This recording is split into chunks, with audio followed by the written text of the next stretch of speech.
Hey guys, HDvee here and welcome to a brand new video. Today we're going to go over when we might see the announcement for the new DLC packs for Pokemon Scarlet and Pokemon Violet. Again, they haven't even been announced yet. We don't even know if they've been confirmed, but with all the data mines and stuff, it's very likely to see extra content for the Generation 9 games. So we're going to talk about when we might see it. So if you're excited for the video, make sure to drop a like down below. Let's try to hit 500 likes. It really helps out. Leave a comment. When do you think we're going to see the DLC announcement for Pokemon Scarlet and Pokemon Violet?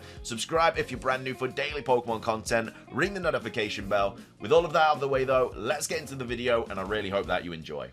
So, starting things off, when are we likely to see the new DLC for Pokemon Scarlet and Pokemon Violet? I'm not talking about the release dates of the DLC packs, but more so the actual announcement of the DLC packs. Well, if we go back to Pokemon Sword and Shield's Isle of Armor and Crown Tundra DLC announcement, it was actually very, very early on. Now, we were expecting something on Pokemon Day in 2020, but we actually got the announcement for the Isle of Armor and the Crown Tundra on the 9th of January, which is insane because obviously Sword and Shield came out on the, well, I can't remember the actual date, but it was November 2019, and then we got the announcement for the DLC on the 9th of January 2020, which is not far away at all from where we are right now. You know, we're nearly in January now, and it was 9 days into January that we got the announcement of the DLC for Pokemon Sword and Shield. And then, of course, we got the Isle of Armor by the end of June, and then the Crown Tundra was also October as well, I do believe. But with how things are at the moment with Pokemon Scarlet and Violet, it's likely that we're going to get the announcement in Pokemon Day. Pearl Enthusiast actually made a pretty cool tweet as to why this might be the case. So they actually tweeted out saying, "I'll give my thoughts on the DLC announcement dates. The reason why Pokemon Sword and Shield probably got it before Pokemon Day is because of the crazy National Dex backlash." So of course, during the, I think it was like a treehouse or something, a Nintendo treehouse, Pokemon Sword and Shield was of course in that treehouse, and they showed, I think it was Nessa's gym, and then during the interview they just dropped a massive bombshell that the National Dex was not going to be in Pokemon Sword and Shield. Not every single Pokemon was going to be in the Generation 8 games, and it just got a ton of backlash. People were not happy. Hashtag bring back the National Dex, hashtag save National Dex, hashtag cancel Pokemon, all that stuff kind of popped up over on Twitter. And so there was a lot of backlash for the games, even though Sword and Shield were really good in terms of like what they are with the wild area and stuff like that, and people generally enjoyed them. It was a massive kind of, I guess, elephant in the room that they weren't obviously going to have every single Pokemon. So Pearl Enthusiast believes that the reason that Sword and Shield announcement was before the Pokemon Day was because of the backlash. But for Scarlet and Violet, I don't think the backlash of visuals and performance is enough for them to announce it a month before Pokemon Day. Though for a potential performance patch, I expect it early January. I mean, a new performance patch is very much needed. They have already kind of told us that the next update is going to patch the what is it called, the kind of errors in the raids and stuff with like the visual glitch with the HP bar. So we know there is an update on the way, and hopefully it does sort out like visual glitches as well. We have got Cherubi here saying, "I just wish the DLC prices are not the same or a bit high like current Switch game prices. Even right now I'm still struggling to choose between Brilliant Diamond or Shield DLC. None of those, and save for the Infinity more important Scarlet and Violet DLC." I mean, the DLC price is probably just going to be the same as it was for the Isle of Armor and Crown Tundra. I can't remember what it was off the top of my head, but it definitely was like half the price of a new Switch game. So in DLC as a whole, it's just better in general, just simply because you get more content, you don't have to restart the game, it's cheaper, and it's just kind of like throughout the year as well, so you got more things to look forward to in terms of like extra content for the Generation 9 games. Of course, when the DLC was announced for Pokemon Sword and Shield, we actually got a free update on that day as well. So when we were allowed to buy the actual expansion pass, it said you'll experience events with the new character Clara in Pokemon Sword, while in Pokemon Shield you'll meet Avery, and we also got the Galarian Slowpoke at the station as well for Motorstoke.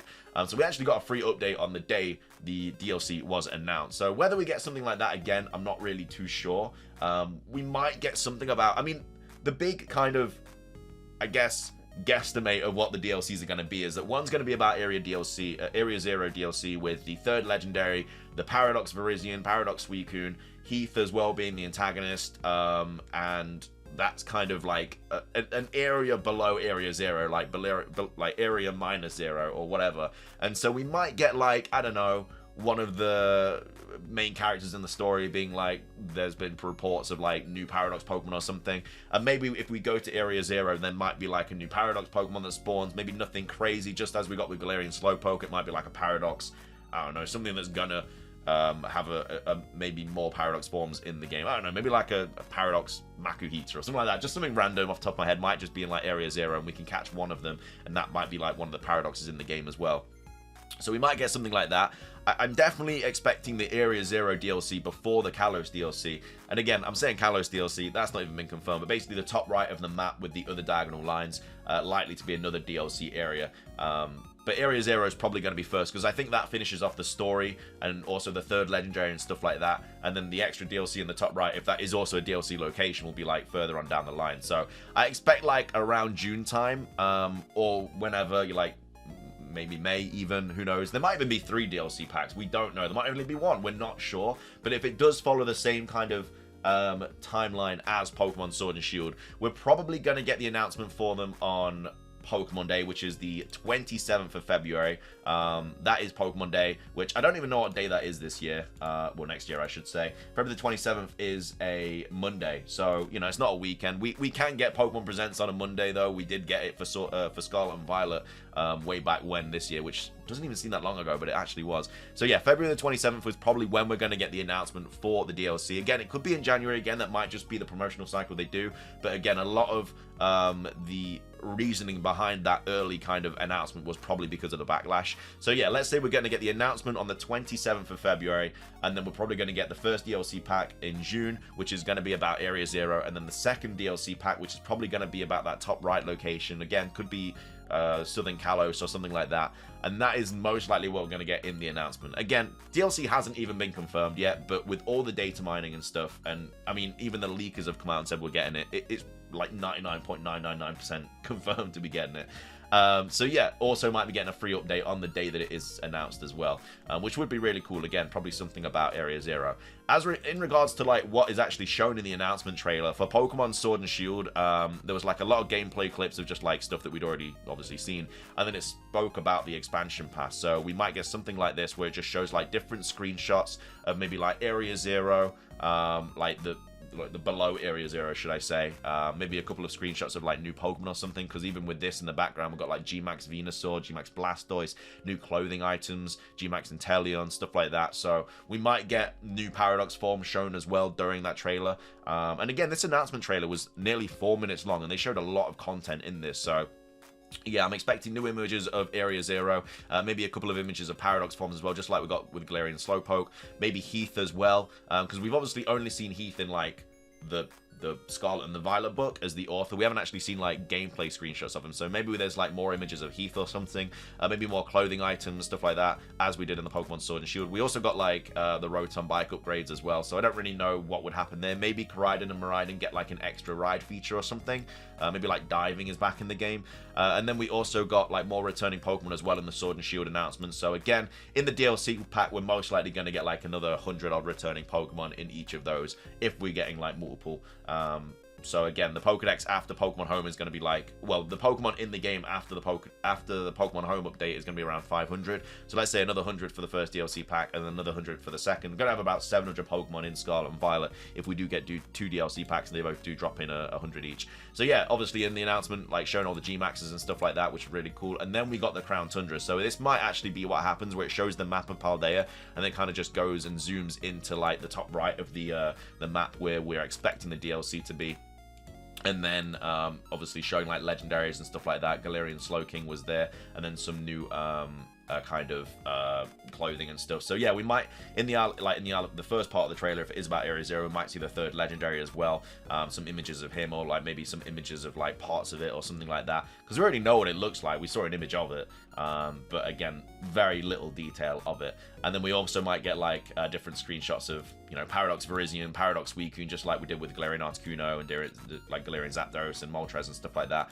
And then it will just show like maybe the different icons and stuff for them, and etc, etc. And then maybe it'll finish with like, I don't know, it could even finish with Paradox Suicune. I'm expecting it to finish with a third legendary, because that's quite a big Pokemon, especially because it's behind like the terrestrial phenomenon and stuff like that. So yeah, that's what we're kind of like expecting. So Pokemon Day announcement, February the 27th, and then around, you know, spring and then fall as well. Again, a lot of people were expecting this in November when Pokemon games are usually dropped, but this was actually dropped in October. Again, this might be in June and October though, because this was announced in January. So maybe if this is announced in February, this might be pushed back to July, and this might be pushed back to November. There is also talks of Detective Pikachu 2 getting revealed next year, so Detective Pikachu 2 could come out in like May, and then this could be like June or July, and then yeah, this October or November. We'll have to wait and see. Again, also talks of like Legends games, Let's Go Johto, stuff like that, also in the works, so potentially they could even get announced on Pokemon Day. If this gets announced before Pokemon Day, then something else is obviously coming out next year, which will get announced on Pokemon Day. But yeah, that's what I'm saying. I'm saying February, and then either June or July for that, and then or October or November for that. And again, we've gone over what we're probably going to see in the announcement trailer and stuff like that. But yeah, that's probably when it's all going to like kick off. And again, this was only probably shown early for Sword and Shield because of the backlash and stuff, but again, we'll have to see what happens there. But yeah, Pokemon Day is when we're expecting to see something, because, you know, Scarlet and Violet are the new main games. What else are they really going to show on Pokemon Day apart from maybe Detective Pikachu 2, unless they, like I say, drop another game as well this year, which again, they could easily drop another game. They could easily drop like another Legends game or something like that. No idea if they do. If they do, then the DLC will probably finish by like July or something, and this might even be earlier. Anyway, though, I've been rambling. I hope that kind of gives you a better insight to what we were expecting for the DLC, when we're expecting the DLC, and when it's all likely to gonna happen and stuff. But either way, I might be completely wrong. This is obviously all speculation. There's no like confirmation about this. We're just taking a look at what happened with Sword and Shield, Isle of Armor and Crown Tundra, what we're expecting to see just due to the data mines and stuff like that. And yeah, either way, very excited for this announcement trailer, but it could even be January again, and we could only be like a few weeks away from the announcement, which would be cool. I mean, I'd definitely like it earlier because I want to see what's happening in the DLC, but we'll have to wait and see what happens with that. But yeah, let me know your thoughts on it. Leave a comment. Do you agree with me? Do you think we're going to get something completely different? Let me know all your thoughts on it. Subscribe if you're brand new. Ring the notification bell. It's everything from me, though. Have a fantastic rest of your day, and until next time, peace.